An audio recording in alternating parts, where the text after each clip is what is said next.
একটা অফিসের মধ্যে একজন on duty doctor, say rape হচ্ছে, তাকে মার্ডার করা হচ্ছে, সে সেই সময় 14-15 ঘন্টা তার কোনো বাথরুম নেই, সে একটি সেমিনার রুমে গেছিল, সেখানে তার এরকম ঘটনা ঘটছে, সেইটা যদি নর্মাল হয় তার মানে ভারতবর্ষ মনে করছে সর্দি কাশি হাঁচি জ্বরের মতন রেপটাও নর্মাল।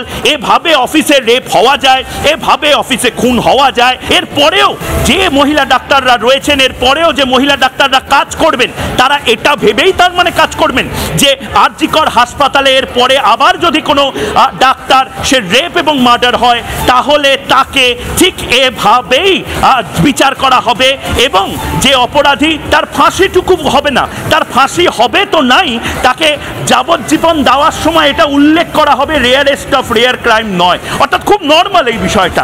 এটা নিয়ে গোটা দেশ এই মুহূর্তে ফুঁসছে।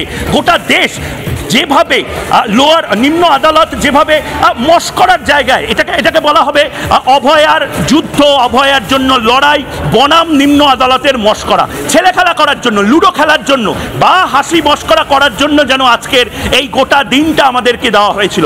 গোটা দিন 164টা দিন যেভাবে আমরা রাস্তায় নেমে লড়াই করেছি, যেভাবে আপনারা রাস্তায় নেমে লড়াই করেছেন, তারপর এটা শুনতে হচ্ছে এটা রেয়ারেস্ট অফ রেয়ার ক্রাইম নয়। এটা যদি রেয়ারেস্ট অফ রেয়ার ক্রাইম না হয় তাহলে কোনটা রেয়ারেস্ট অফ রেয়ার ক্রাইম?